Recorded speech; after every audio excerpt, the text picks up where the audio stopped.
Hi, we're at near the Shiloh battlefield. This is Saturday, March 30th, I think, or 31st? 30th. No, it's the 31st. Okay.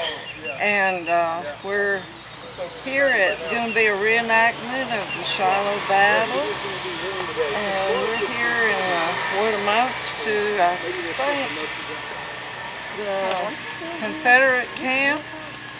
I don't know, I can't, is it Union? Okay, it's Union camp. And we see a lot of Boy Scouts today. See all the tents where the reenactors are staying. Right.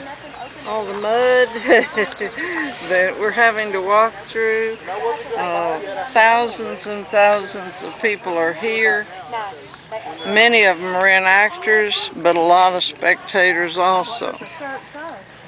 And we just got here pretty much, got our tickets, and we're going to look around some until 12 o'clock when they open the gates and the battle will begin.